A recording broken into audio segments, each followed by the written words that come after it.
সকাল বন্ধুরা, আজকে নিরামিষ খাবো, তাই আজকে একটা শশা দিয়ে শুক্তো বানিয়ে খাবো।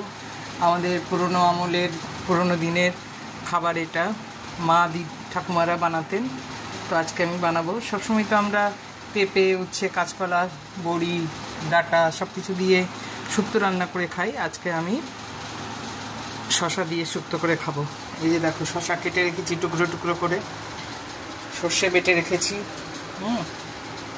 আদা সর্ষে বেটে রেখেছি, আর এখানে একটু ডাল বেটে রেখেছি। আজকে বড়ি নেই, তাই ডালের বড়া দিয়ে শুক্তোটা বানাবো। তো দেখতে থাকো, আশা করি সবার ভালো লাগবে। ভালো লাগলে লাইক, কমেন্ট, শেয়ার করো। কার কীরকম লাগলো সেটাও জানিও, কে কোথা থেকে দেখছো সেটাও বলো। তো একবার একটু এটাকে বানিয়ে করে খেয়ে দেখো। আমি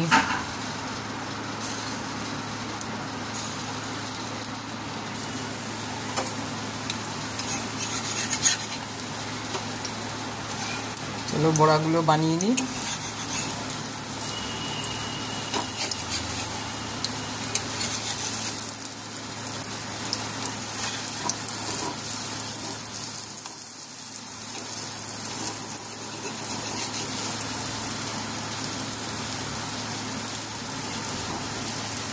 দেখতে থাকো তোমরা।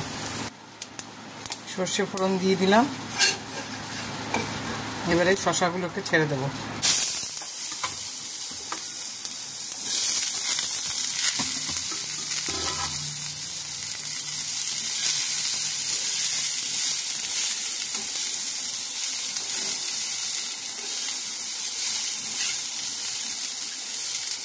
বড়াগুলো নরম অবস্থাতেই মানে উল্টাতে গিয়ে এটা ঘেটে গেছে। যাই হোক,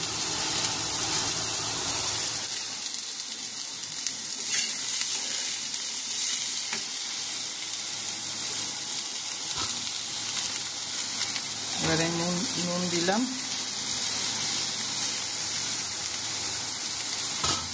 এবারে একটু হলুদ দেব,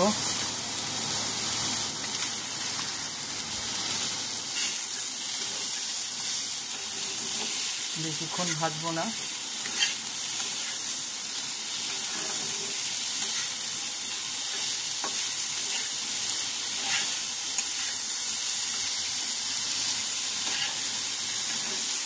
এখন একটুখানি ঘি দেব।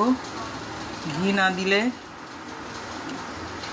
নিরামিষ রান্না ভালো লাগে না, আর আমি এটা যেহেতু গোপালকে দেবো, তো সেই জন্য ঘি দিয়ে একটু পরিবেশন করব।